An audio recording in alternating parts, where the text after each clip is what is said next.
नमस्कार, आप देख रहे हैं ब्लू एक्सप्रेस न्यूज। मैं हूं आपके साथ शालिनी। आओ बढ़ते हैं आज की बड़ी और खास खबरों की ओर। वक्फ कानून को लेकर मोदी सरकार के 1332 पन्नों के हलफनामे में क्या खास, अब सुप्रीम सुनवाई का इंतजार।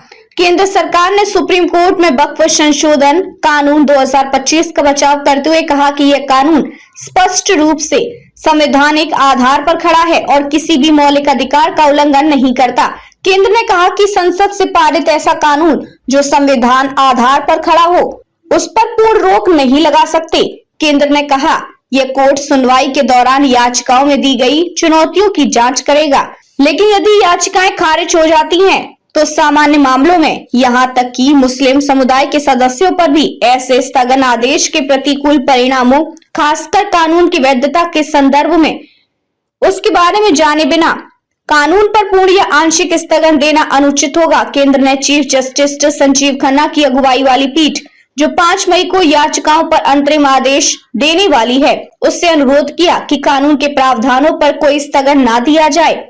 केंद्र ने अपने 1332 पन्नों के हलफनामे में शीर्ष अदालत से कानून की वैधता को चुनौती देने वाली उन याचिकाओं को खारिज करने का आग्रह किया जिनमें कानून के कुछ प्रावधानों के बारे में शरारतपूर्ण झूठी कहानी गढ़ी गई है। सरकार ने कहा वक्फ कानून राज्य की विधायी शक्ति का एक वैध और विधि सम्मत उपयोग है, जो वक्फ संस्था को मजबूत करता है। यह कानून वक्फ प्रबंधन को संवैधानिक सिद्धांतों के साथ जोड़ता है और समकालीन समय में वक्फ के समग्र कार्यान्वयन की सुविधा प्रदान करता है। निजी और सरकारी संपत्तियों पर अतिक्रमण करने के लिए वक्फ प्रावधानों के कथित दुरुपयोग का जिक्र करते हुए हलफनामे में कहा गया कि मुगल काल से पहले, आजादी से पहले और आजादी के बाद के दौर में कुल वक्फ भूमि की संख्या 18,29,163.896 एकड़ थी। चौंकाने वाली बात यह है कि 2013 के बाद वक्फ भूमि में 20,92,072.536 एकड़ की बढ़ोतरी हुई है, यानी 2013 से वक्फ संपत्तियों में 116% की चौंकाने वाली वृद्धि हुई है। केंद्र ने 8 अप्रैल तक वक्फ वाय यूजर संपत्तियों के आवश्यक पंजीकरण के बारे में दिए गए तर्कों का भी ये कहते हुए विरोध किया कि यदि इस प्रावधान में अंतरिम आदेश के जरिए हस्तक्षेप किया तो यह न्यायिक आदेश के जरिए कानून बनाने की व्यवस्था करने जैसा होगा। केंद्र ने कहा कि किसी वक्फ वाय यूजर संपत्ति के वास्तविक होने का दावा करने के बाद भी संपत्ति यदि पंजीकृत नहीं है, तो इस बारे में तर्क देने के लिए अब बहुत देर हो चुकी है।